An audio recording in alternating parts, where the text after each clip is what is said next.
Good morning, world. Good morning. Well, coming to a government indoctrination center near you, or a public school, the new ethnic studies curriculum. You know it by another name, CRT. It's a damn shame. Damn shame. Up next, I'm Cedric. And I'm Brian, and this is Cedric and Brian.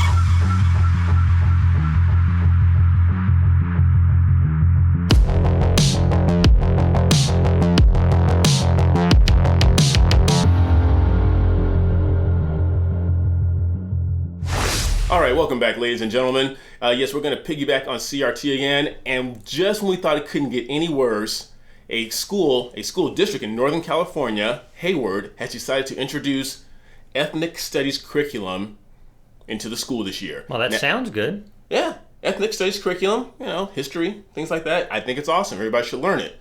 But it's being disguised, as we talked about before, the Trojan horse is being disguised as CRT.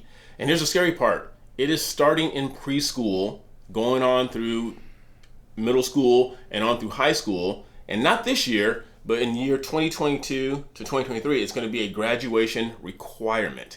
You are not allowed to pass until you have ethnic studies down, or CRT. So they're bringing it as ethnic studies, and then they're sneaking CRT in on the Trojan horse. Yes. Even though the government, if you watch mainstream media, they deny that they're teaching critical race theory. Exactly. But you're saying they are. But Hayward is taking a step forward and saying, you know what, we're not hiding it, we're doing it, and we're pumping $40 million into it, as a matter of fact. And I believe there's another school district, Salinas, they're paying a consultant. So those of you who are put out of work because of the pandemic, if you're looking for a job, they're paying this one gentleman $1,500 an hour to teach their teachers how to teach CRT. $1,500 an hour? $1,500 an hour. Dude, I think you... I know. Hey, man, give me a clicker and a pointer. White man bad. Selena, right?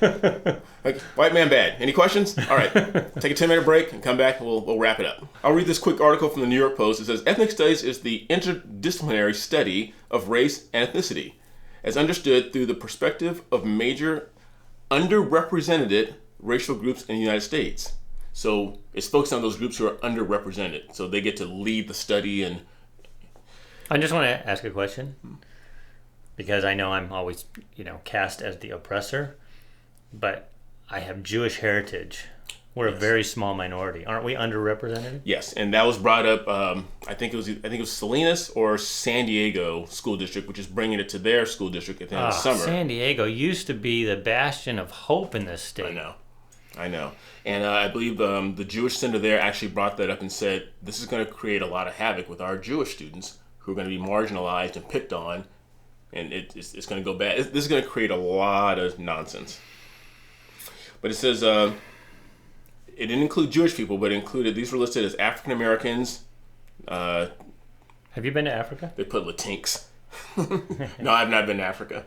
And my wife, by the way, she's Honduran and Guatemalan.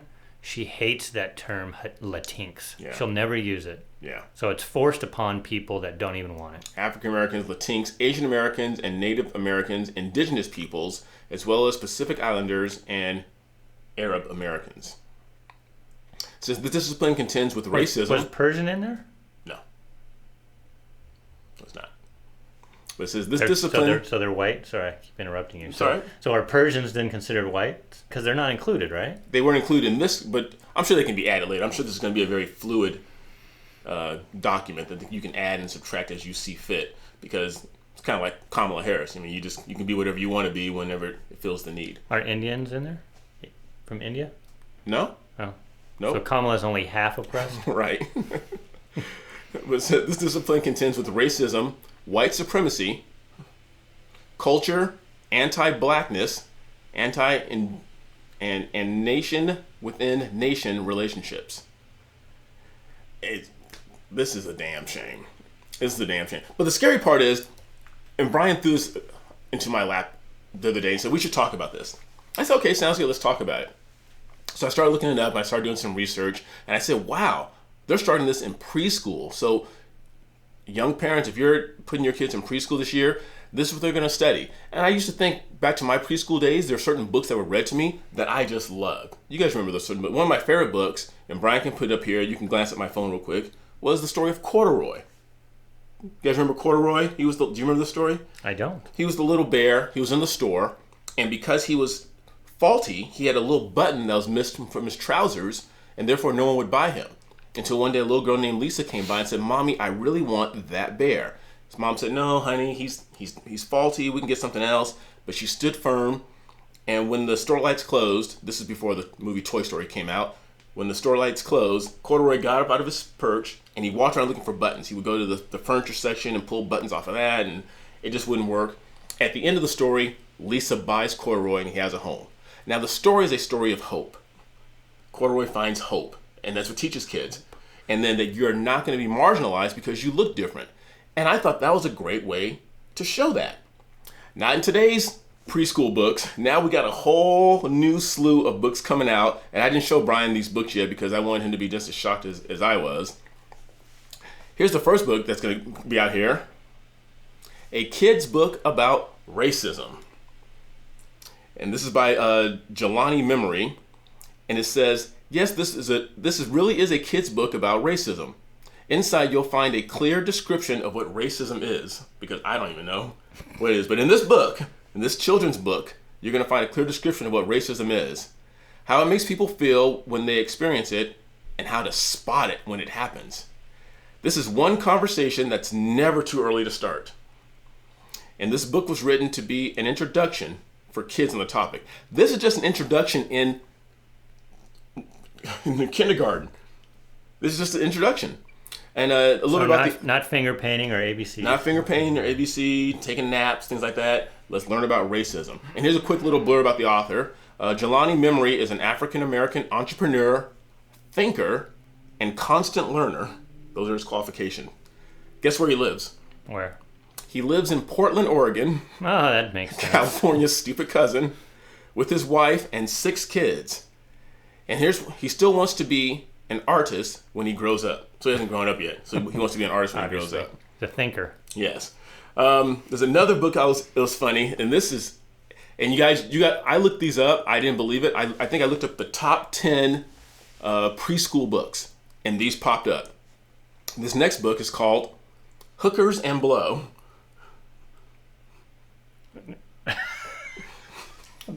You got to be kidding me. It's called Hookers and Blow.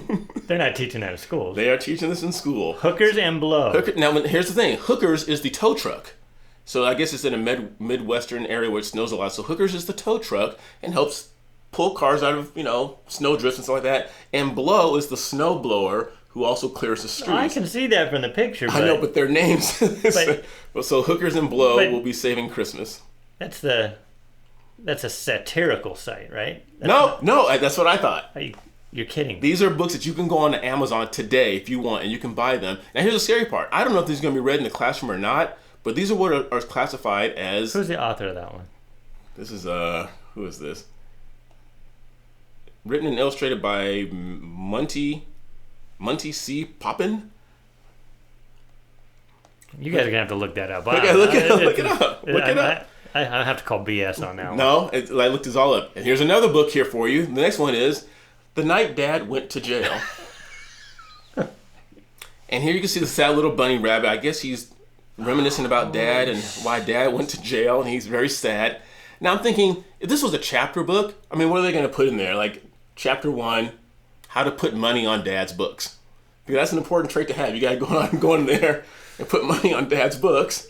Or 3 easy steps to hide a cell phone in a body cavity.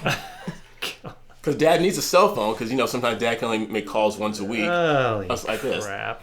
And what happens when you take a little giant to go visit Dad, and you sign into the little sheet to visit Dad, and he sees 2 women the day before, and he goes, "Mommy, who are they?" And little Johnny has to learn how to spell conjugal visit. So what are you going to teach in this book? These are real books. I'm not making this up. And the last one, okay, so now Dad's gone to jail, your Hooker and Blow have saved Christmas, and little Johnny's tired. He's going to bed. So you want to read him a nice, gentle bedtime story. And here's the perfect one. Go the F to sleep. These are real books. God. Go after sleep. Now, if you want, now I haven't thought about this. You found all this on the Babylon Bee, didn't you? No, I did not. Oh. These are real books that you can purchase. You can go on Amazon and buy them. Now, Go the F to Sleep, I think it'd be a great audio book, but Samuel L. Jackson would have to do it because I can't see anybody else doing the narration for this book. God.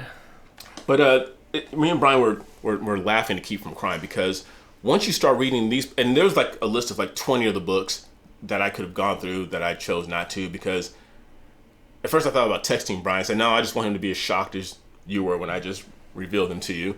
But if they're reading these books in preschool, what are they going to learn when they get to middle school? Because I've already heard stories of they're teaching kids how to put condoms on bananas. In elementary school, that. Yeah, in elementary school. I take that back. Yeah, because sex drive's strong when you're 10. Oh, jeez. And I don't even want to think about what they're teaching in high school, but once you've been indoctrinated with this type of stuff in kindergarten and things like that nature, what are you going to learn in middle school and high school? Well, before you go into that, I found something, and I saw this on TikTok, and it has to do with, because we talked about Cuba and indoctrination. So this is a guy on about his wife who grew up in Cuba. So I'm just going to play it real quick, and then we can talk about it. Because of his faith. Here it goes. But let me share with you this story that my wife told me happened to her in kindergarten. The teacher told the students, pray to Jesus for candy. And so they prayed and nothing happened. And then she switched it up and said, now let's ask Fidel for candy. The students did that. And then another teacher came through the door with a bag of candy and started throwing it to the students. Brainwashing happens from an early age. And Cubans are realizing that they have not had freedom.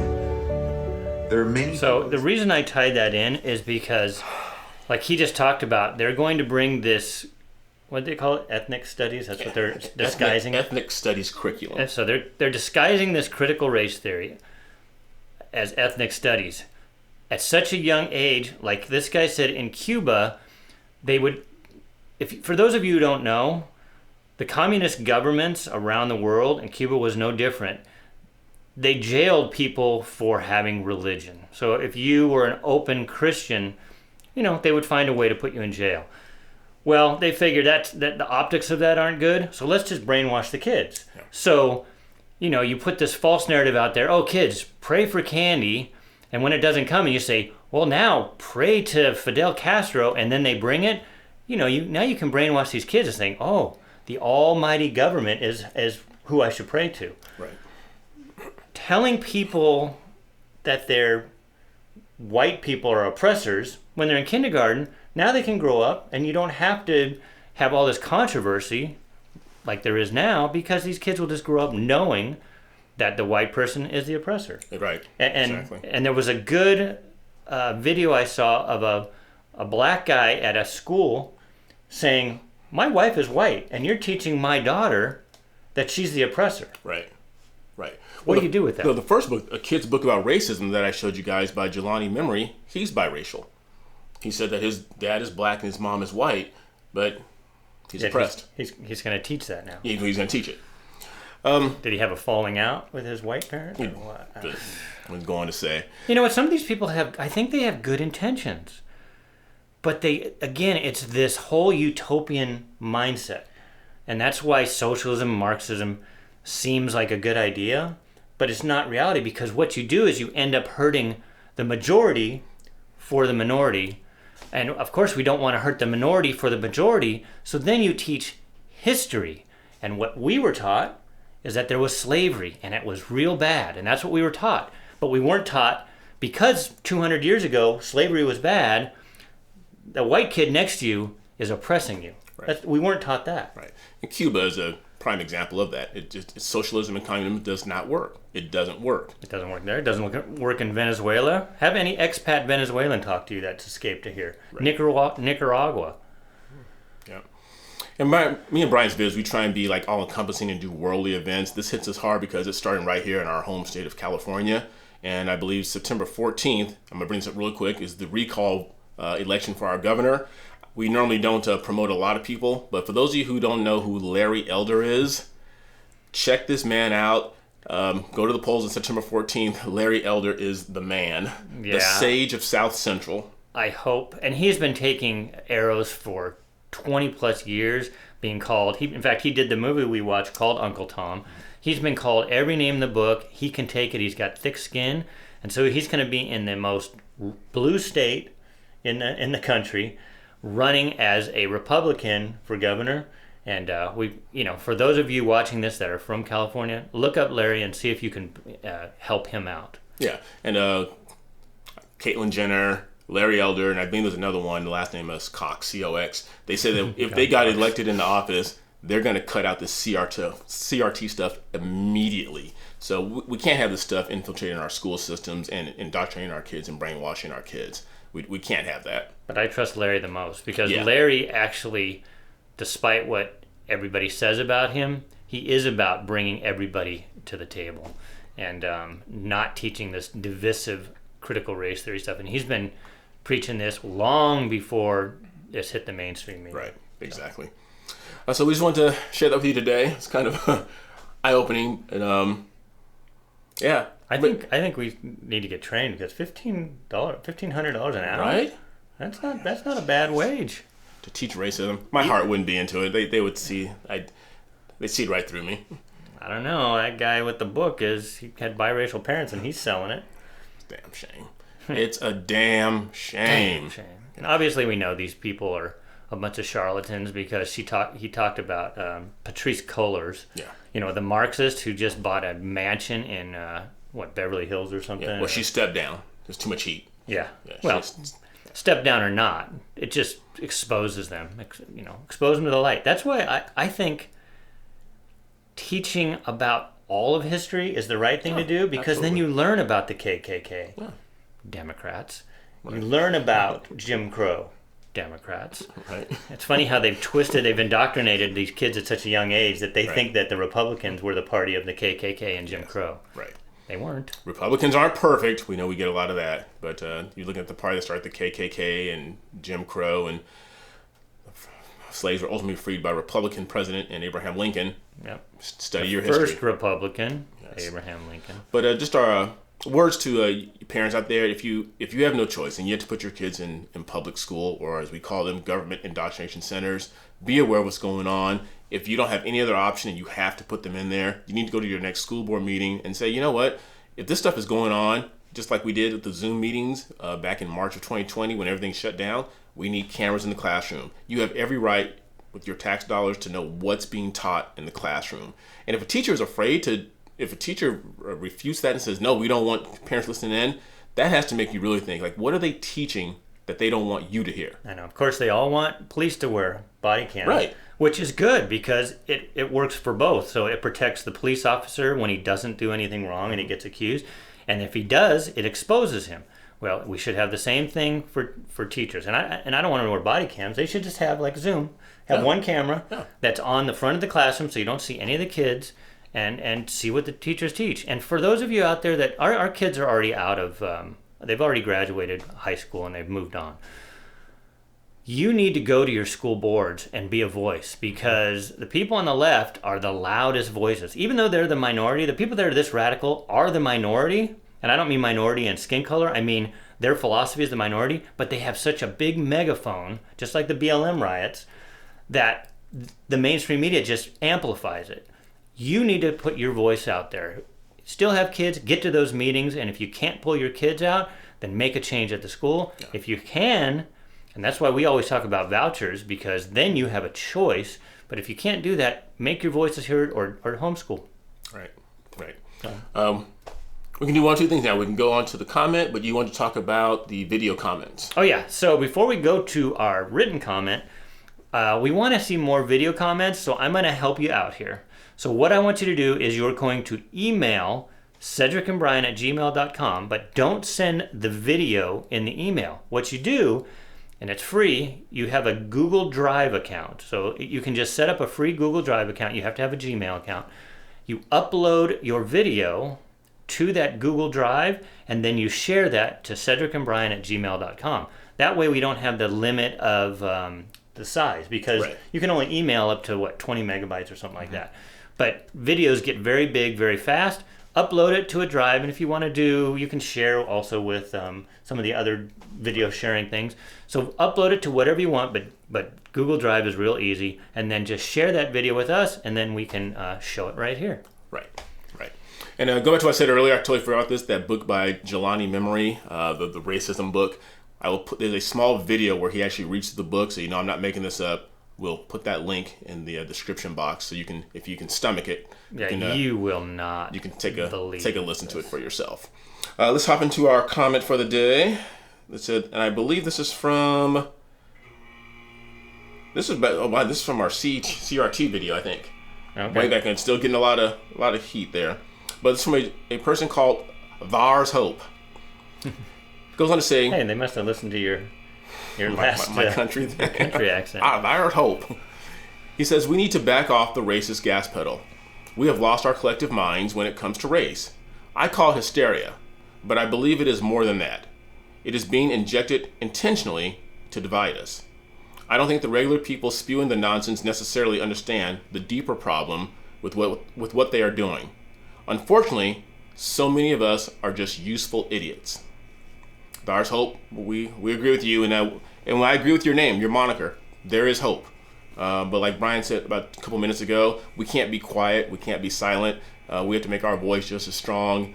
Of course, when we speak out, we're called some type of ist or some type of ism or some type of phobe, but we can't let that distract us. Keep speaking your mind, do it respectfully, but do it loudly, do it proudly, and we will turn this ship around eventually. And don't let them gaslight you. When they say, oh, those Republicans or those people on the right, they just don't want to teach history. Nothing could be further from the truth. We want history. We want kids to know about slavery. But it's a history class, and we want to talk about it in what was going on. It's the reason why they're demonizing all of the people that created this fabulous country. People are not perfect. We're all human. So you teach the good and the bad, but this is only teaching in modern time, in 2021, where we had a black president for 8 years, that these people are oppressors, they're still oppressing you, and you're a victim. I don't even mind that they call me the bad guy. That doesn't affect anything.